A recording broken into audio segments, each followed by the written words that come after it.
በቅርቡ የምሰራው ድሮን አንደኛ አግሪካልቸር ፐርፐስ ላይ ስለሚሰራ የኢትዮጵያን የአግሪካልቸር ሞደርናይዜሽን ይበልጥ አሪፍ ያደርገዋል እንደ ፊውቸር ማለት ነው ኢንሻአላህ።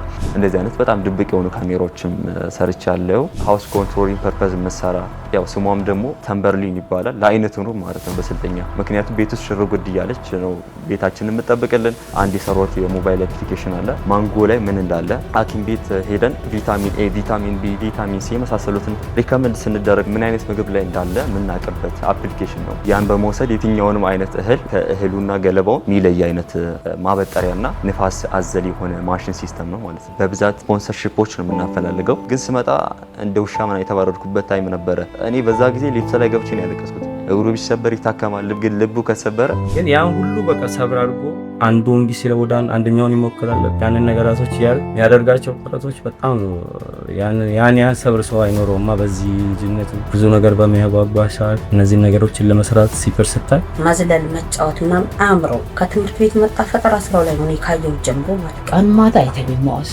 እኛ ታይታን ስንነሳ እሱ ላፕቶፕ ነው የሚጎረጎረው። በእንቅልፍ እጦት የሆነ ነገር ከሆነ ቢቢ ውስጥ ይሰጋል። ቢሉሙ በጣም ከፍተኛ ነው። እንደ አንድ የፈጠራ ስራ ባለሙያ ወደፊት የምፈልገው ነገር ምንድነው ሙሉ አፍሪካን መቀየር ነው። የሆነ ነፃነት ሲነሳ ኔልሰን ማንዴላ ይነሳል አይደለ? ቴክኖሎጂ ሲነሳ ቀድሞ መዋዝ እንዲባል ነው ማድረግ የምፈልገው እና ደግሞ ሙሉ የአፍሪካን ወጣቶች ማገዝ በቴክኖሎጂው ደግሞ አፍሪካን ማስጠራት እፈልጋለሁ።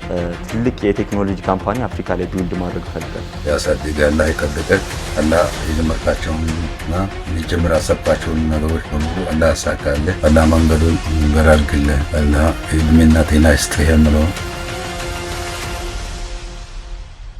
በቅርብ ቀን በመሊክ መልቲሚዲያ ይጠብቁን።